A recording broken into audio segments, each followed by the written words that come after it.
Welcome to Hidden Betrayal Confessions. Let's get started with today's story. When my coworker told me he saw my wife having dinner with another man, I didn't react the way he expected. I didn't ask questions. I didn't get upset. I just nodded. Like it didn't matter. And I think that surprised him more than anything. It wasn't that I trusted my wife completely, and it wasn't that I didn't care. It was something else. The way he told me the story, it felt too detailed, too precise. He didn't just say he saw her. He described what she was wearing, where she was sitting, even the way she leaned forward when she spoke. I remember thinking, that's a lot to notice for someone just passing by. At the time, I said nothing. I just thanked him and went back to work. But later that night, something about it stayed with me, and not what he said about my wife, but how he said it, and more importantly, why he knew that much in the first place. I had been married for 8 years. Nothing about our life stood out as unusual, and I mean that in the best way possible. We had routines. The kind you don't really think about until something starts to feel off. She worked a regular schedule. I did too. Most evenings we'd have dinner together, usually something simple. Sometimes we talked about work. Sometimes we didn't say much at all. And that was fine. There was a kind of quiet understanding between us. Not overly affectionate, not distant either. Just steady. I trusted her, not blindly, but enough that I never felt the need to question anything. She had her own space, her own habits. Morning coffee by the window, scrolling through her phone before bed, those occasionally meeting friends after work. None of it ever felt suspicious. If anything, it felt predictable. And I think that's why what my coworker said didn't immediately break anything. Because there was nothing obvious to connect it to. No late nights, no sudden changes, no strange behavior that made me pause. At least, not at first. Looking back, there were small things, tiny details that didn't seem important at the time, like how she started mentioning one of her colleagues more often, or how she'd occasionally smile at her phone, then quickly lock the screen. Nothing you could point to and say, this is the problem. Just fragments. And when you're used to trusting someone, you don't build a story out of fragments. You ignore them. I did too. But after that conversation at work, those small, forgettable details started to come back. And for the first time, they didn't feel so random anymore. I didn't confront her. That never even crossed my mind. Not yet. Instead, I started paying attention. Not in an obvious way, just quietly noticing things I would normally ignore. At first, nothing really changed. She still came home around the same time, still followed the same routines. But once I started looking closer, the details felt different. Not bigger, just sharper. Like the way she held her phone slightly angled away from me. It was subtle, almost natural. But I realized she hadn't always done that, or how she began taking a little longer to reply when I spoke to her, not ignoring me, just a delay. Like her attention was somewhere else first. There was also the way she talked about her day. Before, she'd mention people casually. Names would come and go. Now, there was one name that came up more than the others. Daniel. At first, I didn't think much of it. Workplace conversations tend to repeat the same few people. But then I noticed something else. She never gave details about him, just enough to make it sound normal, never enough to form a clear picture. I remember one night, I asked, "So, what does Daniel do exactly?" She paused, just for a second. Then she said, Oh, same department. Nothing interesting. And that was it. No follow-up. No extra explanation. At the time, I let it go. But later, that pause stayed with me. Because it wasn't the kind of pause you make when you don't know something. It was the kind you make when you're choosing what not to say. Still, none of it proved anything. Under no messages left open, no calls taken in secret, no clear signs of anything crossing a line, just small shifts. Easy to explain, easy to dismiss. And maybe that was the most unsettling part. Because everything still looked normal. But it didn't feel the same anymore. After a few days, I started replaying that conversation with my coworker in my head. Not the part about my wife, but the way he told it. The level of detail still didn't sit right with me. I mean, if you casually see someone at a restaurant, you might recognize them. You might notice who they're with. But you don't usually remember how they leaned forward when they spoke, or the exact color of what they were wearing. That kind of detail comes from watching, not passing by. And once that thought settled in, I couldn't really ignore it anymore. And so I started paying attention to him too. At work, he acted normal, maybe even a little too normal. He brought it up once more, casually. "Hey, you ever talk to your wife about what I mentioned?" I shrugged. Not really. Didn't seem like a big deal. He nodded, but there was something in his expression. Not concern, not curiosity. Something closer to checking. That was the moment I started seeing him differently. Looking back, I should have noticed sooner. Because he didn't just bring it up once. Over the next few days, he found small ways to circle back to it. Never directly. Just enough to remind me. As if he wanted to keep that idea alive in my head. At the same time, things at home stayed almost identical. But my perception had changed. Every small detail now felt like it could mean something. From the way she smiled at her phone, the way she occasionally stepped into another room to take a call, then said it was work. None of it was solid, but it was enough to create a pattern, or at least the beginning of one. I remember thinking, was I overanalyzing everything? Or was I just finally paying attention? Because once you start noticing things, it becomes very hard to stop. And the more I watched, the more it felt like I was missing something obvious. I just didn't know where to look yet. I didn't plan to bring it up that night. But sometimes, the moment just presents itself. We were having dinner. Nothing unusual. Same table, same routine. She was telling me something about work, and then she mentioned his name again. Daniel. It wasn't intentional, just part of the story. But this time, I didn't let it pass, and I looked at her and said, "You've been mentioning him a lot lately." She paused.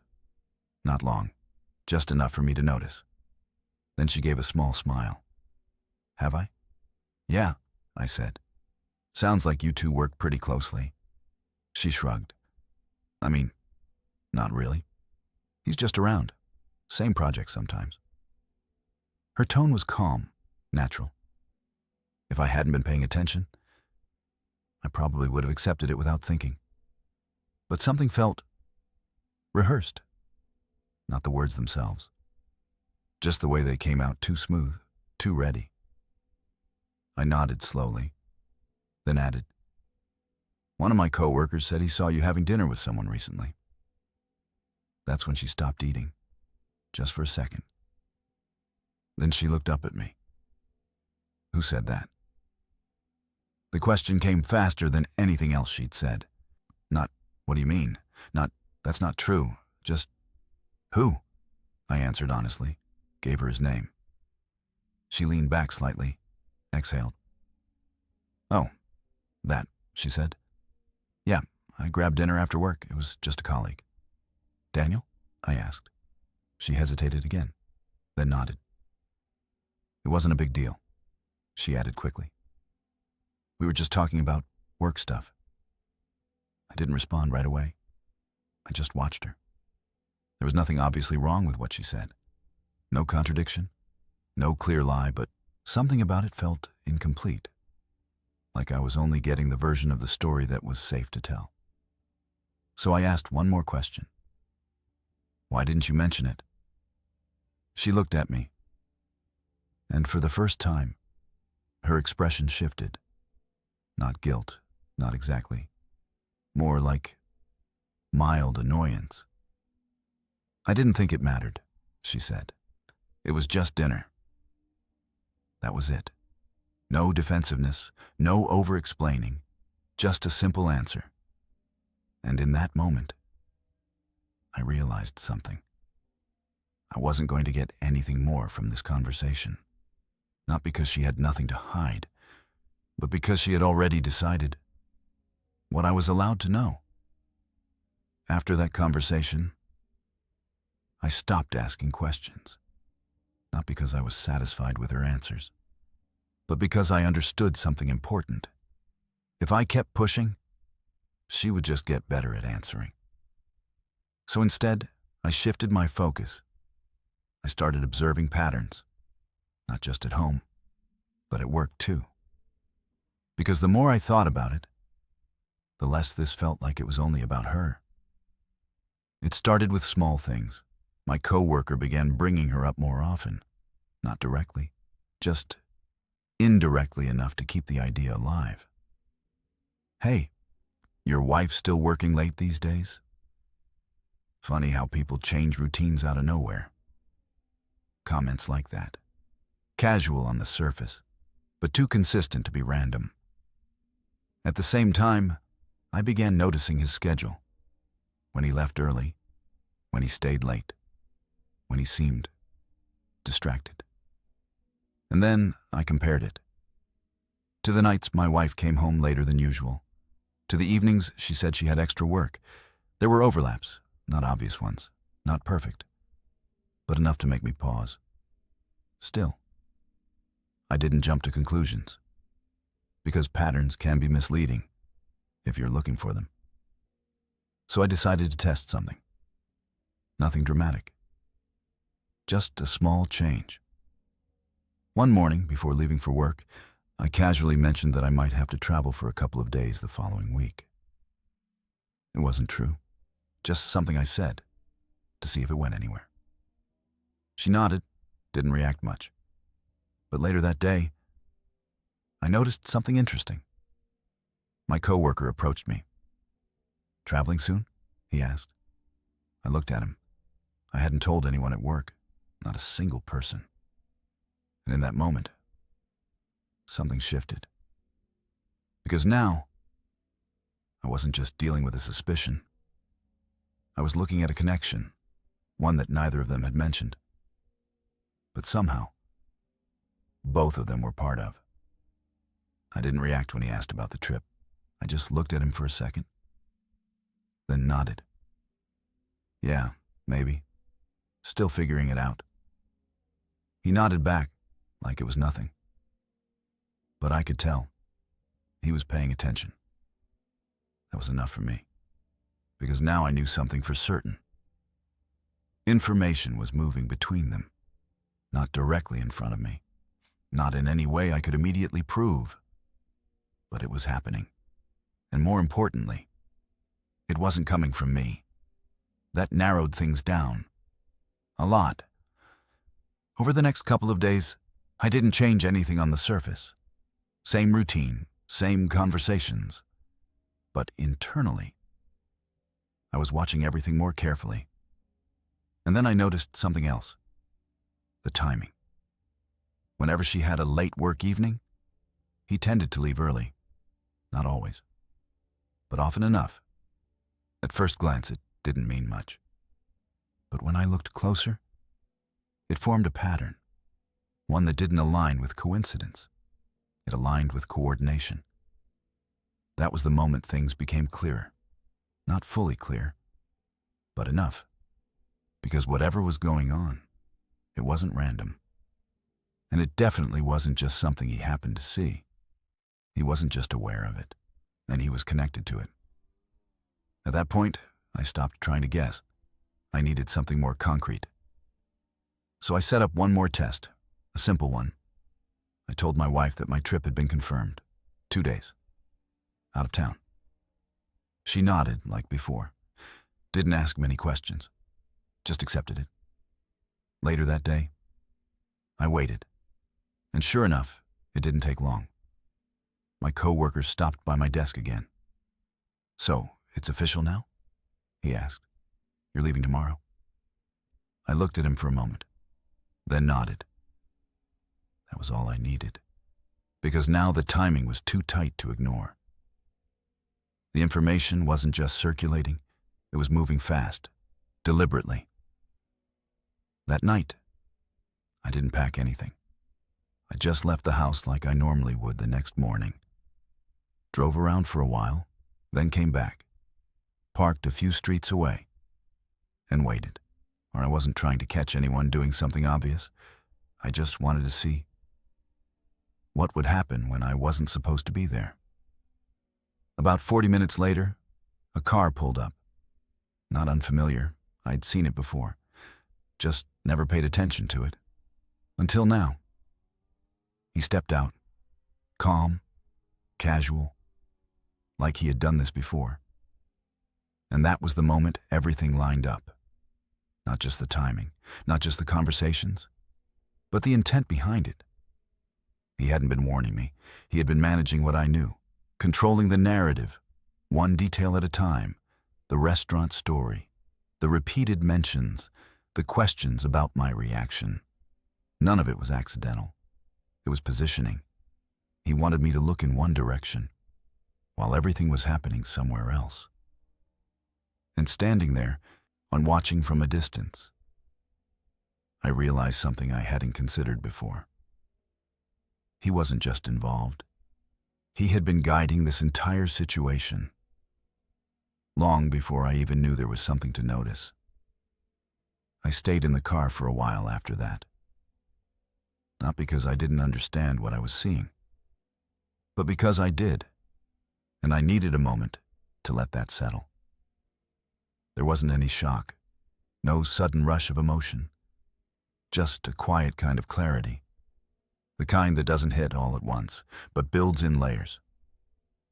Looking back, it all made sense. The way he introduced the idea, the way he kept bringing it up, the way he made himself the source of information. He wasn't helping me. He was shaping what I saw and what I didn't.